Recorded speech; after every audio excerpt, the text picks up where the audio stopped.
recollections may vary, a royal recap. I'm Kinsey Schofield here with the ever handsome royal commentator and author Charles Rae. Charles, it's so good to see you again and spend some time with you. I have a off-topic kind of question to ask you about some internet gossip. Do you mind? No, you go ahead. I mean, yes, go ahead. Internet gossip is internet gossip, but go ahead. I know it's so true. So there was a lot of speculation surrounding Prince Harry deciding to spend a couple of more days in Africa.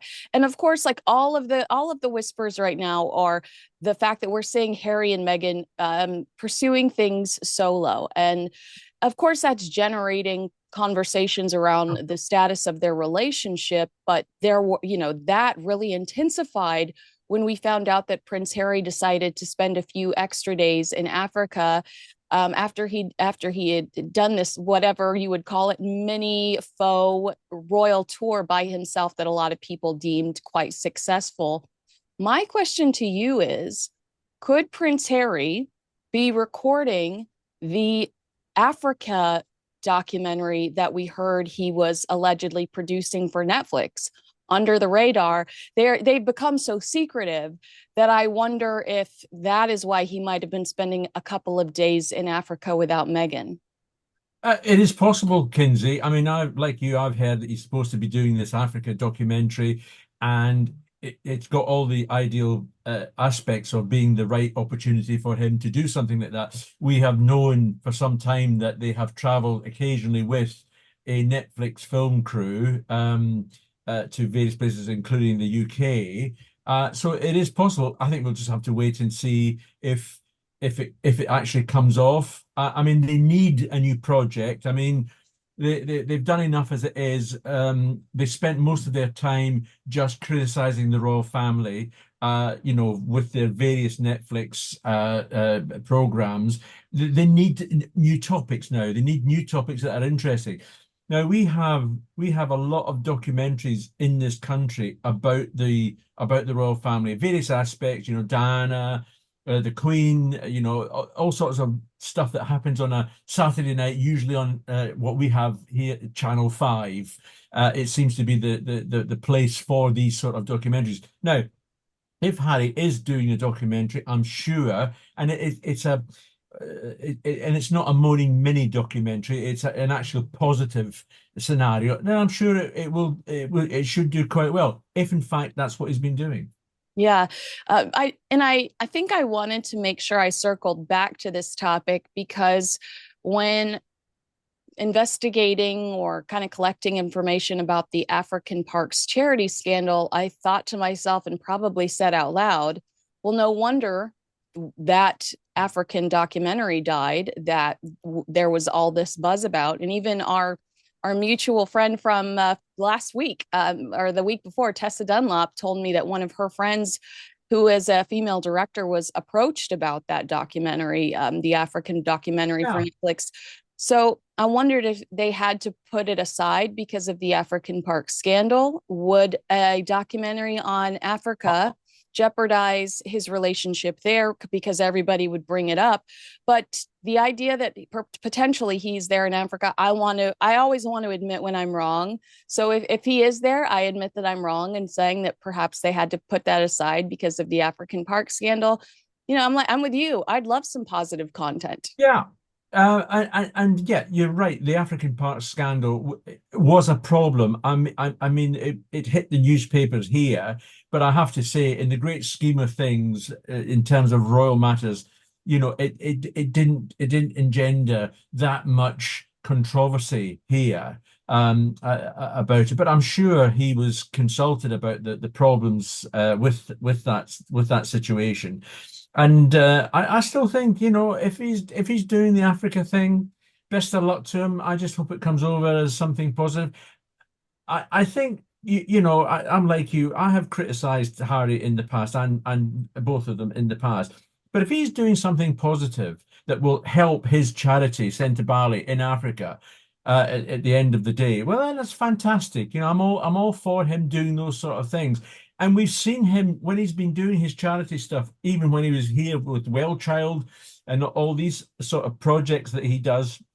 He looks happy. It's back to the old Harry. He's got a smile on his face. And I'm not trying to say that that's because he's not with Meghan, or I'm trying to avoid all that sort of scenario at the moment. But, I think they've both decided that they've got to go their separate ways. And I'm not talking about the marriage breaking up or anything. I'm talking about business like. They've got to concentrate on what they want to do to make money, which I don't have any problems with them making money. It's, when they're just doing, controversial topics like criticizing the royal family, it just gets a bit tedious. But if he's going to do these sort of documentaries, then best of luck to him. And if it comes off, I look forward to seeing it. I mean, that was a great segue into our next topic. You have no problem with children of the royal family earning a dollar as Yeah. long as they are not ripping into the royal family. Let's talk about King Charles's stepson, who, Yep. according to People magazine, Tom Parker Bowles has spoken candidly about his concerns over the king's health. Queen Camilla's son revealed that the monarch's cancer diagnosis has been very worrying. The king currently has an undisclosed form of cancer. We know he is receiving weekly treatments that were paused during his trip down under.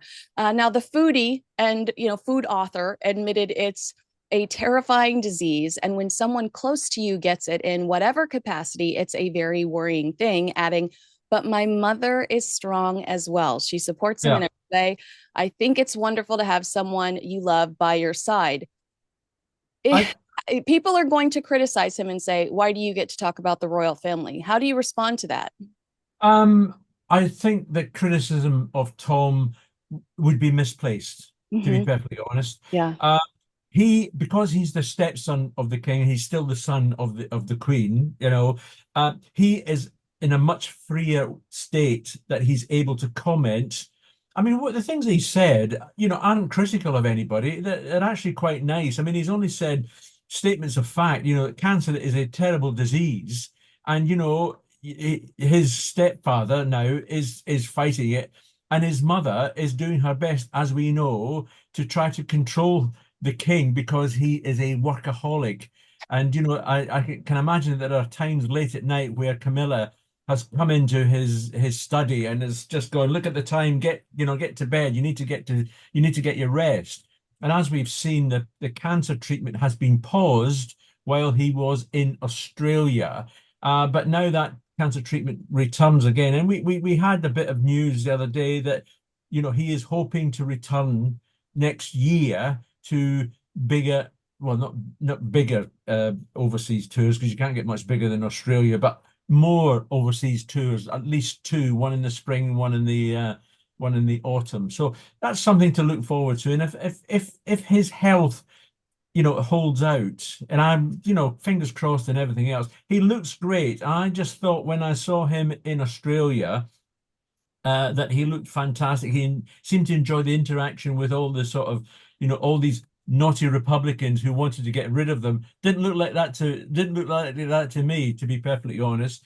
And I think there was only one time when he was in Samoa that he was sitting on the armchair. I just thought, you're looking a bit tired. But it was the end of a 9-day tour, a grueling tour. Some of those jobs he was doing, those official duties he was doing, they were 10 in some days are 10 a day. They're not easy. Plus a long flight, Yeah. there and back. I mean, well, Tom alludes to the fact that he is a rule follower, the king. I mean, he said that he's doing what he can, but he's following the advice of his Oh, doctors. sure. Yeah, fingers crossed, touch wood, he said. Tom also said, "I'm incredibly proud of my mom. She is at an age when most people think of retiring, but she never complains. She just gets on with it." That is the secret sauce to the royal family, is it not? You It, never complain, you just get on with it. Yeah, and I was with Tom Parker Bowles, a month or so ago. I was on a cruise and he was on the same cruise. He was doing a talk and he was repeating the fact that his mother, was supporting the king and everything else, given that we've now got the new slimmed down monarchy. And he was full of praise for his mother, and quite rightly so. I mean, this is a woman who, repeatedly had bread rolls thrown at her in a supermarket car park many, many moons ago because she was seen as the Wicked Witch of the North.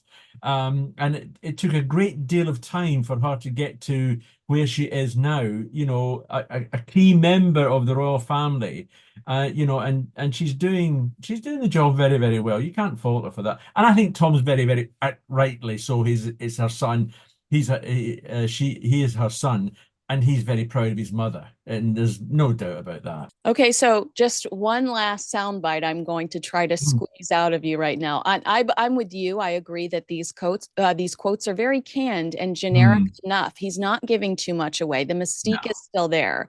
But some will criticize the situation, saying Tom is making money off of his royal connections with his latest cookbook. He's openly discussing the royal family and their health concerns to the media. How is that different from Prince Harry? I know the answer, but I can't say it because you're the guest. So, how is that different from Prince Harry? I think it's different because Tom has always been, his role, his job has always been that. He is a newspaper columnist as well for the Daily Mail here. He writes about food. He's passionate about food. He has talks about food. He talks about food. And it's only natural that someone's going to pop in the odd question, about his connections with the royal family. As I say, I think Tom is in a better position. You wouldn't expect to see William speak as candidly about the cancer and the Queen as Tom is able to do because he's that one step removed from it all, although still linked, but still a little bit more removed. So he's got a bit more ability to speak a bit more candidly about things like that. Well, I'd also argue that similar to Fergie and Andrew, they've never criticized the royal family so publicly. I mean, I feel like a lot of Well, people feel like Harry and Meghan lost the privilege to utilize that contact monetarily when they started tearing down the institution that gave them the platform. Do you know what I yeah, mean? yeah, I do know what you mean, but it was their domino effect, Kinsey. It was their domino effect that was constant. It was always about, how we were treated by the royal family. We were treated disgracefully, and who can forget Meghan, the bow, and all that sort of stuff. Yeah, I mean, but it was constant. That's the difference. I mean, I'm not sure that Prince Andrew is the greatest example, given the sort of a controversy he has been involved in. Yeah. But you're right. They don't they are blood royals. Well, Andrew is blood royal, so it would be very, very wrong for him to sort of start out and start criticizing the royal family. So yeah. Let's talk about another spare that I absolutely adore. In this, I looked up this week in royal history, and it is an interesting anniversary Sure. on the horizon. October 31st, 1955, Princess Margaret announced she wouldn't marry group captain Peter Townsend. She released this heartbreaking statement, where she not only she wants to make sure everybody knows that this is her decision, which I'd like to ask you, do you feel that that was truthful at the time? Because there are mixed No. there are mixed recollections may vary. um Yeah. but at the same time, I wanted to ask you, um how did this affect the rest of her life? How did it shape the rest of her life within the fold? And then I have a follow up after that when we think about Princess Margaret having to let go of her very first love. Well, let's look at it was a different time, different style as opposed to today. Yes, she gave up Peter Townsend, but that was because she was told to give up Peter Townsend by her sister, the Queen. There's Mm. no doubt about that. Yes, Margaret could have gone off into the sunset and married Townsend and would have lost her right um, to be in line to the throne. Would that have been that important to her? No, but Margaret was certainly someone who loved the status of being a senior member of the royal family. She loved all that, as well as it gave her the opportunity to, go off to the various islands that she went. Was it Mustique? I can't remember Yeah. which one it was, but it gave her a lifestyle to which she enjoyed. Now, given that she had to give up the love of her life. Did she have a happy life after that? No, I don't believe she did have a happy life. I think it was a very big regret of hers that she couldn't marry Townsend. And I think they kept in touch a little bit, not constantly, not every week, but there was some communication between them. And when you look at how she was dealt with, and then you move forward to the last few years, we've now got a king who's had a divorce. We've now had his sister who's had a divorce. We've now had Harry bringing in an American into the royal family. A divorced American? Now, a divorced American, quite, yeah, would never have happened under those days back in the 50s, back in the 60s. So we've moved on, tremendously, and uh, also Andrew as well. His marriage ended up in divorce. So the only couple who, in effect, apart from the Prince and Princess of Wales, is his brother, is the king's brother, Prince Edward and Sophie. So they're still together. I think they've just celebrated their 25th wedding anniversary or something like that. So it's a different time. It's different times. What was right in the 50s is wrong now, and I think they've moved on quite a bit. I mean, I think I was setting you up to ask you how lucky Prince Harry was that he got to marry his choice, his dream girl. I hadn't even thought Sure. about the fact that King Charles inevitably got to marry his dream girl. You're right. Like he who in our I never thought in my lifetime I'd see the king, the Prince of Wales, but now the king marry the mistress. I mean, I feel guilty saying it out loud. Sure. No, no, no, you're Really right. never thought I'd see that. Yeah, and see, Harry's had an easier passage to choosing, the one that he wants, to use the John Travolta phrase, whereas the king has had to go through a terrible turmoil in his life to end up marrying the woman he should have married, all those years ago. But with, again, it's time difference, isn't it? It's when he was looking at towards Camilla.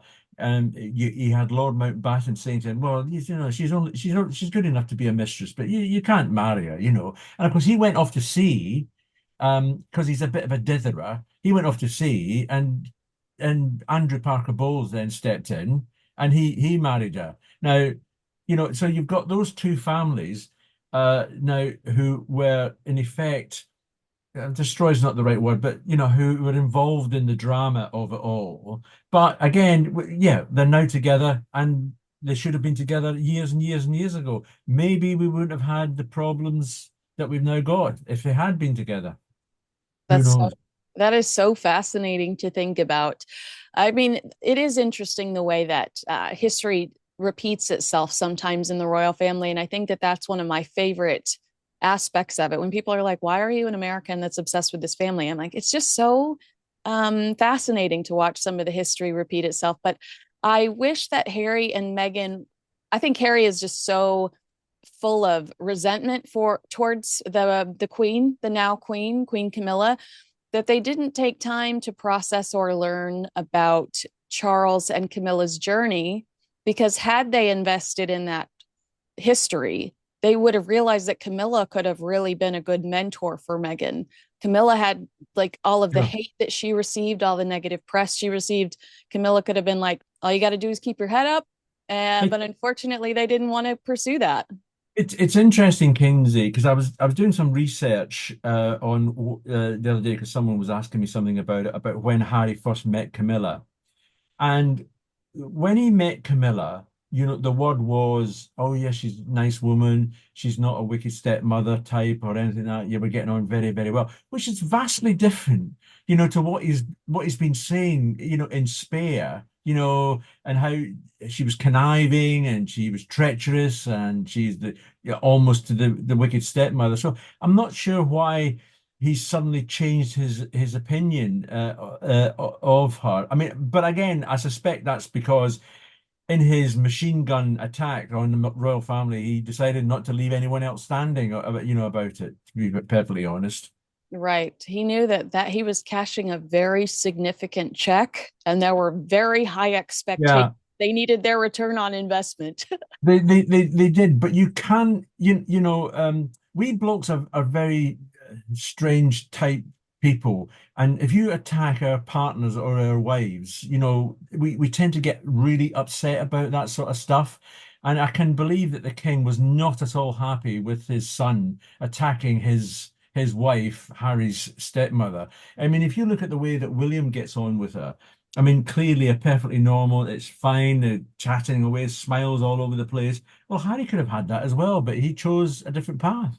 You're so right. And if I have an issue with someone, my significant other better have an issue with somebody. Like if Yeah, I yeah. somebody, you better not like them either. And if I catch you being nice to them, we're having words in the car on the way Yes. home. So I And totally, I agree with you entirely. It's only natural. Even if your wife is wrong, you'd still stick by her. You'd yeah. still say, you get her home and say, look, what have you done? For God's sake, you shouldn't have said anything like that. But you stand by them. You cannot it works two ways. I would expect my wife to stand by me as well if I Yeah. was involved in some problem or other. Well, I think Prince Harry is doing 50% of that. I think he's standing by his wife, but Sure. he's not saying we can't behave that way. When they get home, he's allowing the meltdown to continue, and he's almost siding with her too much instead of saying we need to take a step back because the way we're responding right now isn't appropriate when two of my family members have cancer. You know what I But mean? just wouldn't you just love to just be a fly on the wall in Montecito, just occasionally, just to sort of just sit there and just watch? What do they do at night? Do they sit on the sofa or the settee and watch television or chat or have dinner? Or what do they do? Do they play with the kids? I mean, it's all these sort of things that are happening behind the scenes. And I'm not saying I don't want to be terribly intrusive unless, of course, they're making public things, but you just love to really know how they're getting on. I really would love to know that. I think you're absolutely right. Now, there you said no problems at home. You're not going there, but there could be Charles, because there is recirculating all over again Yep. is this freaking visa issue. Okay, Oh you know, yeah, yeah. they start getting settled and they start thinking, okay, we're gonna focus on the future, and here comes the Heritage Foundation all over again. I mean, I know our audience is probably familiar with this, especially if they watch us communicate on television pretty regularly. The Heritage Foundation suing the Department of Homeland Security. They want to see Prince Harry's visa records. They want to know, how did he get in the country, because he's been so open and honest about Spare, where we were just discussing a potential overshare for that return on investment for Penguin Random House. He revealed so much in Spare about his drug use that they want to know, was he given special privileges to enter the country, or what did he lie to enter the country? And the Department of the DHS is saying this is not an issue that anybody in the country needs to worry about. This is a private issue. Now, the Heritage Foundation has submitted some new paperwork accusing the Biden administration of submitting some secret paperwork to the judge right before he made the Hmm. decision in their favor. Let's irresponsibly speculate on what that documentation could be that the Biden administration handed to the judge. I mean, what a mess. If anything, this has to be just a thorn in Prince Harry's side. Like, I'm sure he wants this story to be over. Right, Kinsey, when he made his bombshell details about his drug taking in Spare, yes, it was a surprise that there was so much of it. I mean, he was taking all sorts of things, shoving up his nose or everywhere else. But let's not forget that here in our country, we knew in the media, and the public knew as well because it was in the papers, that he'd been taking drugs since about 1998 or 1997 because he got caught out smoking cannabis. And there was not speculation. The palace came back and said, "Oh yes, his dad has taken action. His dad sent him to a drug rehabilitation center." Now that wasn't as a patient that was just go and have a look and see what the problems are. This is why we want you to stop taking all, these drugs. So the fact that he's been taking drugs isn't new. What is new is how he got into America.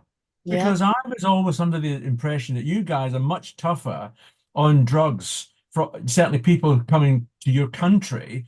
If they have any sniff, sorry for the pun, but if they've got any sniff of drugs or whatever on them, that you don't allow them in. There has to be special set of circumstances. Now, I would love to know what the special set of circumstances are, for Prince Harry. And I think this is going to come back and bite the US administration, on the bottom over this, because it's not going to be let up, and it shouldn't be. We have a right to know, the public have a right to know why Prince Harry was allowed to go to America with his drug record. Now, he's either lied about it and then stupidly revealed everything again in Spare, or he's got some sort of special dispensation. And the fact that Joe Biden has tried to cover it all up makes you even the more suspicious. Now, you've got your election coming up on November the 4th.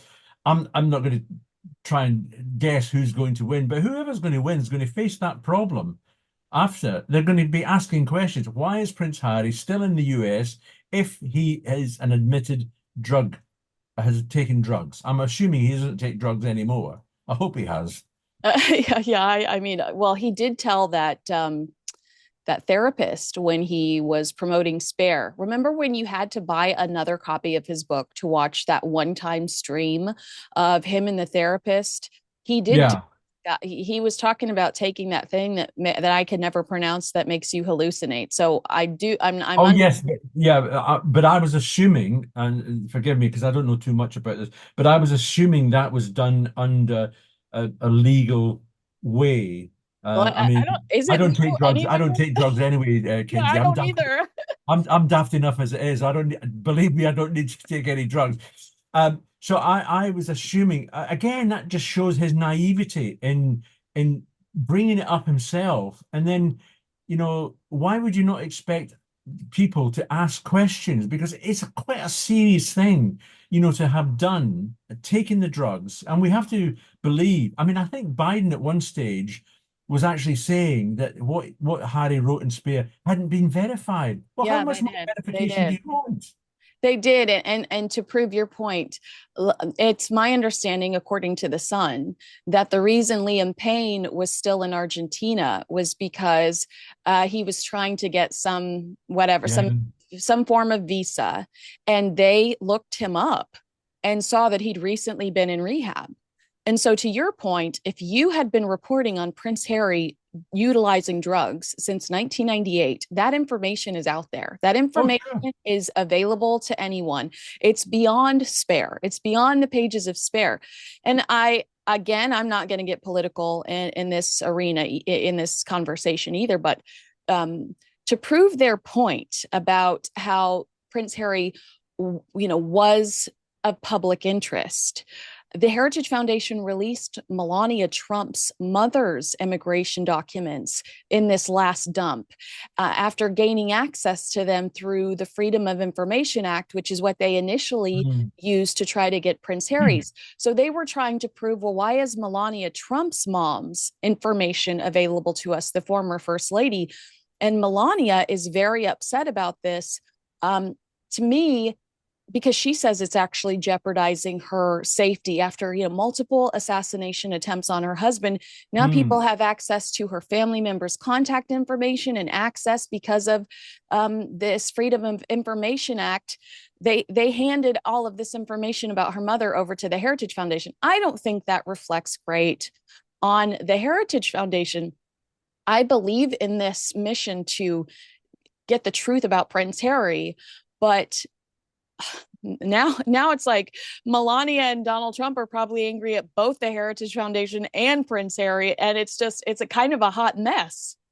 It'd be interesting to see. I don't want to get terribly political, but if Trump actually wins the election, it'd be interesting to see. I mean, he's got a lot of he will have a lot of any president who's going to be elected on November the 4th. There's an awful lot of problems to deal with, and I should imagine that Prince Harry's way down the list. But it'll be interesting to see how they will deal with that issue because it's got to be addressed. Whoever it wins the election, they will have to address it. Somewhere that administration is going to have to address the Prince Harry issue, and that's going to carry on being a thorn in whatever side wins the election. Yeah, I'm not sure he would ever actually be deported, but I would Yeah. ask you, does trouble follow Prince Harry wherever he goes? And if so, why?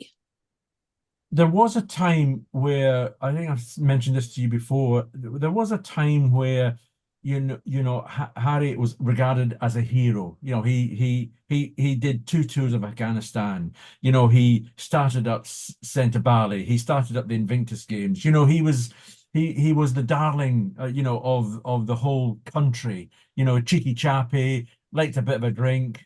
That was it. It didn't really matter, who he went. Oh, he always had some sort of pretty girl on his arm and everything else. Well, he was a free-thinking bachelor. But re, again, I'm trying not to put the blame on Meghan, all the blame on Meghan, but something's happened to this guy, over the recent years that have turned him completely, 180 degrees around to being, someone who just continues to moan. And we saw a little bit of the old Harry, as I said earlier on in this, when he was doing his charity work in London again, when he was with the kids. He great. It's fantastic, nice pictures and everything else. But I don't know why it is he's now just a moping mini all the time. I just don't understand. He's got everything, I Yes. mean, he's got money, Yeah. he's got a big house, he's got a beautiful looking wife. Whatever you think of her, she's not a bad looking lady, Agree. and he's got two kids who he clearly dotes on. So I'm not sure he's got that much to moan around, especially when you're talking about certainly back here in this country, you've got people who are homeless, people who are worried because we got a big budget tomorrow. It's going to be announced by the government, and that's going to mean that well, it looks like we're all going to be paying more for everything. Yeah. So there are a lot of problems. Harry hasn't got that many problems, when you look at it that way. I completely agree. And I get asked often, and I was surprised to be asked not too long ago if Diana was killed. I mean, it's wild to me that people still ask that question, but I was thinking about, I mean, I think it's primarily Americans that love a good conspiracy theory. Yeah, I think you Yeah. guys like I think you Yeah. guys like that sort of stuff. But I was thinking about it, and to me, having gotten to know Prince Harry more over the last 4 years without being under the palace umbrella, and really getting to see probably more of who he truly is without the glitz and glam and the gloss of the palace controlling his image. I don't think he's a man that thinks a lot about consequences. And No. unfortunately, the night that Diana died, I don't think she was thinking a lot about consequences. Why was the seatbelt not on? Why were they hauling ass? Why were you with these people that you weren't familiar with? Why were you like making decisions at the last moment? To I, me, I see so much of Harry and Diana and vice versa. And it's easier for me to digest that death now after seeing Harry make so many mistakes. yeah, I mean, quite simply, Diana died because a man who was drunk 4 times over the limit drove the car at high speed because he was showing off. He thought he could, get away. Yes, the paparazzi were on bikes, they were going through. But if you know anything at all about photographers, you cannot take pictures of a fast-moving car from the back of a bike. It's impossible. And there were paparazzi at the other end of the tunnel. I've had to live with all these conspiracy theories, throughout, and I've knocked down each one of them because we've done an awful lot of investigation into it. And the fact that she got into that car, and Kinsey, let me just tell you, if she had still got royal protection, which she gave up herself, wasn't taken away by the Queen. She said she didn't want them anymore, and the Queen said, "Fine, we'll take them away, no problems at all." If I've spoken to royal protection officers, including protection officers who guarded Princess Diana, and they've all said to me one thing. On that night, if we'd seen Henry Paul, we would never have let her in that back of that car. Mm-hmm. Never in a month of Sundays. And you're right. Why is the bodyguard the only one? who had the seatbelt on. He's the only one in the car who shouldn't have had the seatbelt on, realistically. Yeah. So all these conspiracy theories, have dominated, and I believe that, if anything, both William and Harry will have seen all these conspiracy theories. Most of them came out at the inquest. There's been inquiries into them. There's been the shining light in the tunnel. There's been the white Fiat.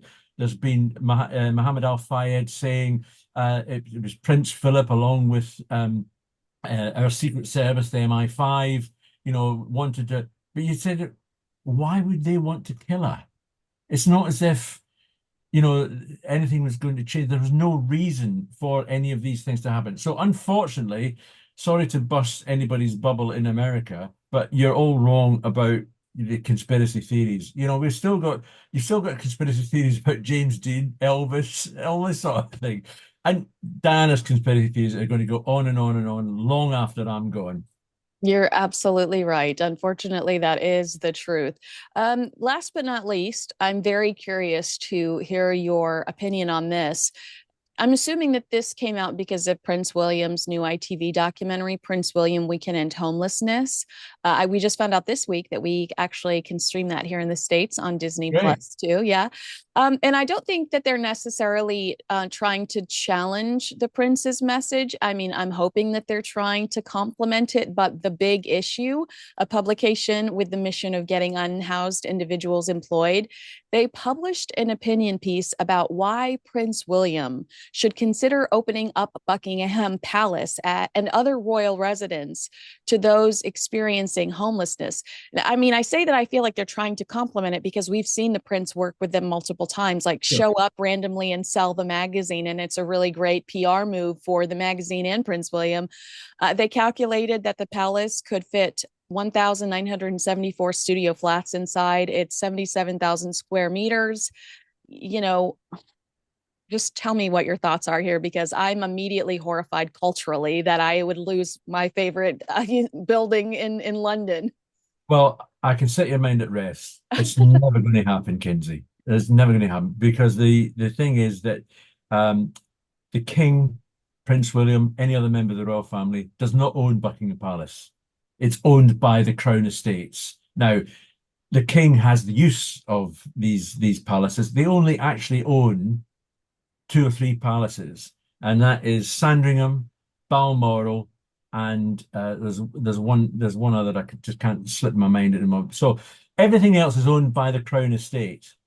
So it would be them with consultation with the government who would have to make that decision. Now, can you imagine over 1,000 people, plucked from the streets and shoved into Buckingham Palace?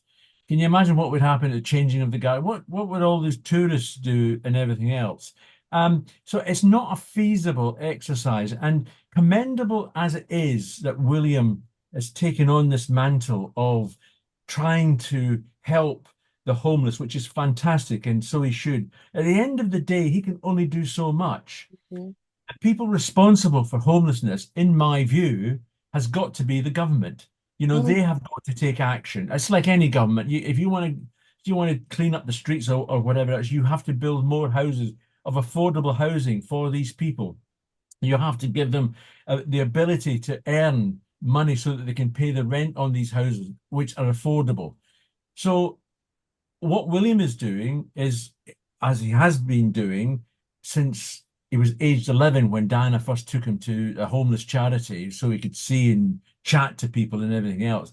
He's continued his interest in the homelessness. I think he's actually there's 4 or 5 places that he's had built specifically for homeless people. But to actually open up, the palace or Windsor Castle, this is just not going to happen. It's impossible for it to happen because they are owned by the Crown Estates and the government, and the monarch.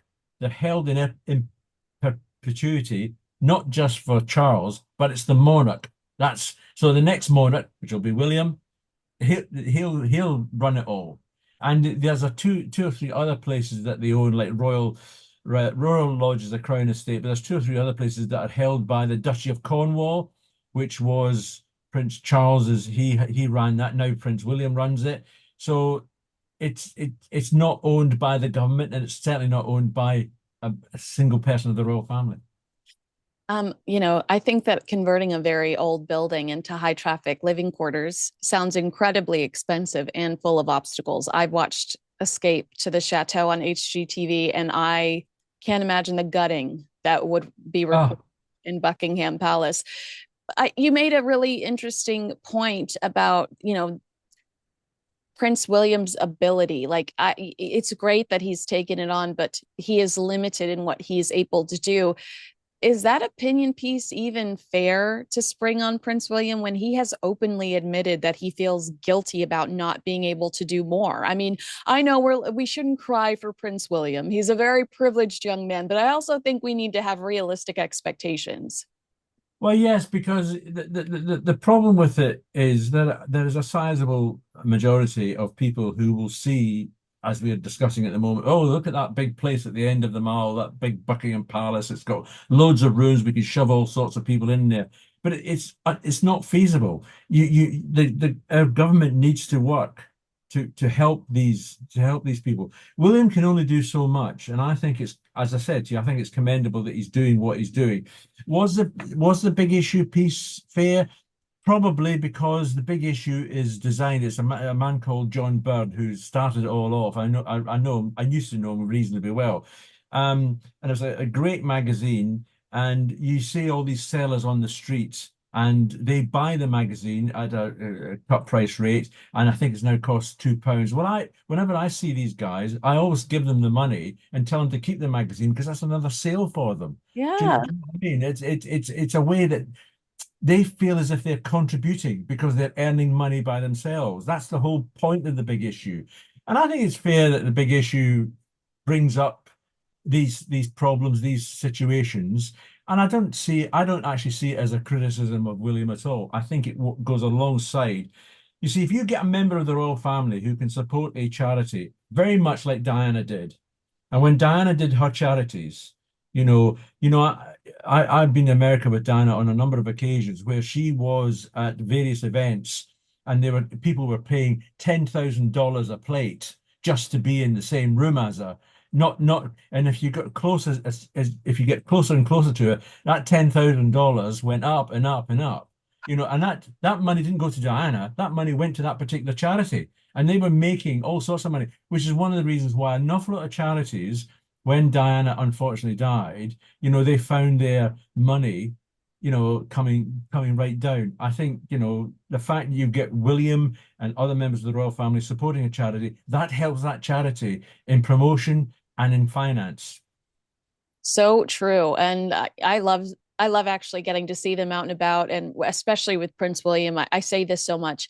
He does so much that's actually tangible so that you understand the process better of what he's doing. I mean, Earthshot is a great example of that, getting Yeah. to watch some of those ideas come to fruition. You realize how much he's contributing beyond the handshake or the wave, and you're really impressed with his work.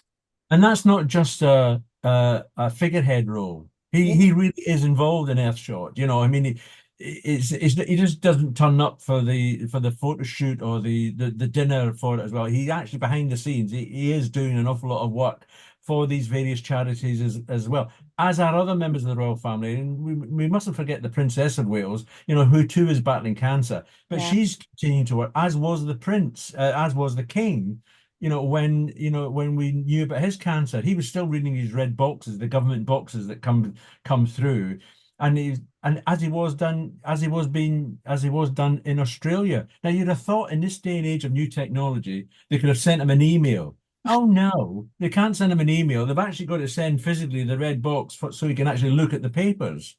It's So, so they funny. did an awful lot of work, an awful lot of work behind the scenes. I know, and we always have to acknowledge the MVP, the Princess Royal, and I mean, Oh, such sure. a hard worker, I mean, just talk about never complain, never explain. All we see her do is show up, work hard, get back in the car, show up to the next event. She is a royal rock star without a doubt. Oh, no doubt.